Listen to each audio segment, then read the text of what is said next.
All right, we didn't really get a chance to talk about exponential key features in class. There will be 2 questions on STAR, most likely about it. The most important thing to know, so the key features of an exponential function are our initial value, our growth rate, our number of intervals, and our asymptote. Okay, so knowing that that's what you need to know. Okay, so remember, the way that we remember this is start times change to the x power. So start times change to the x power. Start is my y-intercept. Change is going to be either a value greater than 1 or from 0 to 1. If it's greater than 1, let me zoom in, sorry. If it's greater than 1, it's growth, and it's going to look like an airplane taking off. If it's between 0 and 1, it's decay, and it's going to look like an airplane landing. Okay? Now, the other key feature they talk about is the asymptote. Okay? The asymptote is the runway. So, right, it's taking off or landing. Whatever it's taking off or landing on, here, let me highlight this. Whatever it's taking off of or landing on, that's your asymptote. For Algebra 1, the only asymptotes we're going to see are horizontal. Well, if it's a horizontal line, that makes it a y-equals equation. Usually in algebra, not always, but usually it's the x-axis. The x-axis equation is y equals 0. Okay? Also, the other thing that you kind of need to know is that the thing that makes exponential functions different from linear and quadratic is that linear, to advance to the next row, we add. For quadratic, to advance to the next row, we add twice. They have to have the same, so they have to have a delta y that's the same for every row. And this one, the delta y2, the second difference has to be the same for every row. But for exponential, we multiply. Exponential is the first one that instead of adding or subtracting, we multiply. Hold on a second, I gotta.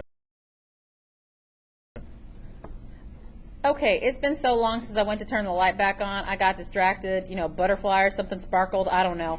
I don't remember what I was talking about, but it's the only one that changes by multiplication. So let's go ahead and look at some problems. Okay, so first of all, it says a bank account earning annual compound interest was opened. No additional deposits or withdrawals were made.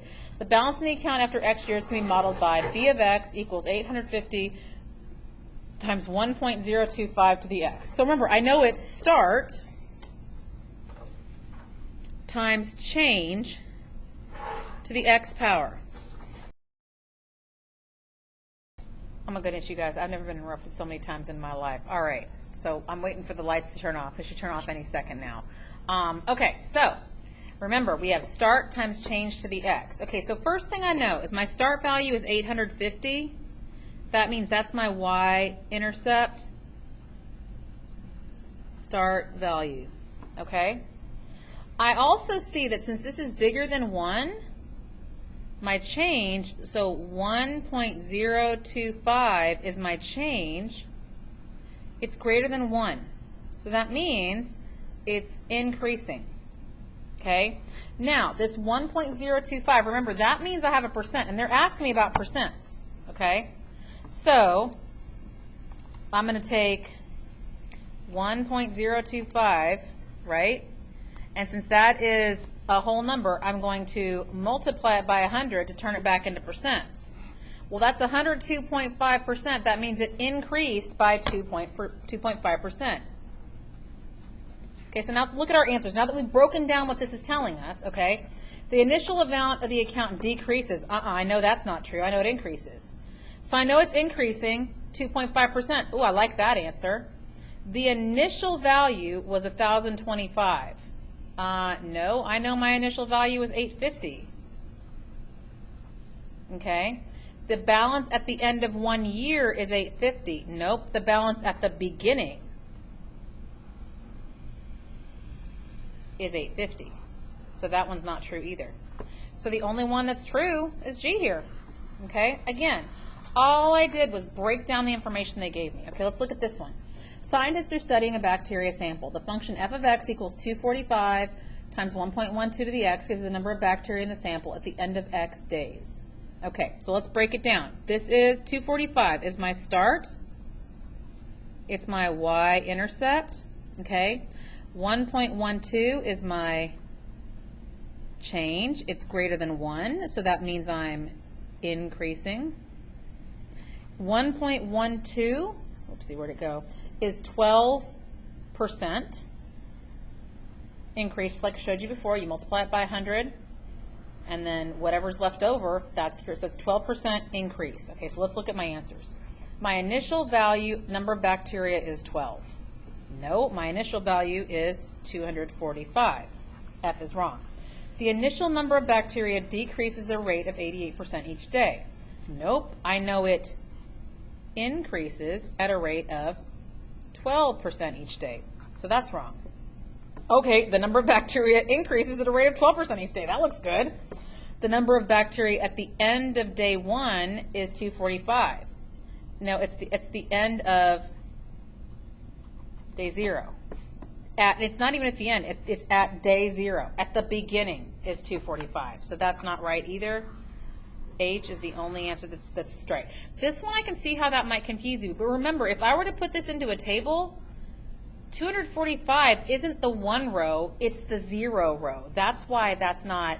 So that's why it's at the beginning, the number of bacteria at the beginning, at the start. It's not at the end of day 1, it's the start, okay? All right, let's look at this third one. The value of the y-intercept of the graph of g of x is, what's the y-intercept? Well, I know that this is my start, my y-intercept, and that's my change. Well, they want the y-intercept. It's 73. And that's what I bubbled. Oh, hey, look at this. Another question. A different year, another question. What's the value of the y-intercept? This is my start, my y-intercept, and that's my change. Well, 29 is my y-intercept. Okay? Let's look at this very last question here. What element of the graph of y equals 8 times 0.25 to the x power is true? Okay. So let's think about this. Now I got to look at this. So this is my, so let's take it over here. 8 is my start. It's my y-intercept. Okay? 0.25 is my change, right? It's less than 1, so it's between 0 and 1, so it's decreasing. It's decay. Okay, so let's take a look at it. The coordinates of the x-intercept are 0.25, 0. No, this is not the coordinates of the x-intercept at all. This is my change. Okay, the coordinates of the y-intercept are 0, 8. That's true. The equation of the asymptote is x equals 0. Okay, remember, that's a vux. That's a vertical line. Remember, our asymptote is horizontal, so it's going to be decreasing, right? It crosses through that line. That can't be my asymptote. Okay, my asymptote is always going to be y equals. So it's not that one. The graph includes the 0.21. Now for this, I might need to use my calculator. Okay, so let's look at x equals, so, oh God, 8 times 0.25 to the x power. Okay, so let's look at the, oh my goodness. Let's jump right to 2 so we can see what it is. 2 has a value of 0.5, so that's wrong too. And again, now notice, I checked every one of these answer choices. I didn't just like circle one and be like, yay! I checked every single one of them. I want to know that they're wrong. And again, I marked what was wrong with them. Okay? That's how we want to do these. Why? Because we like to be right. We want to do this right. We want to never have to take the STAR test again. Hope that helped.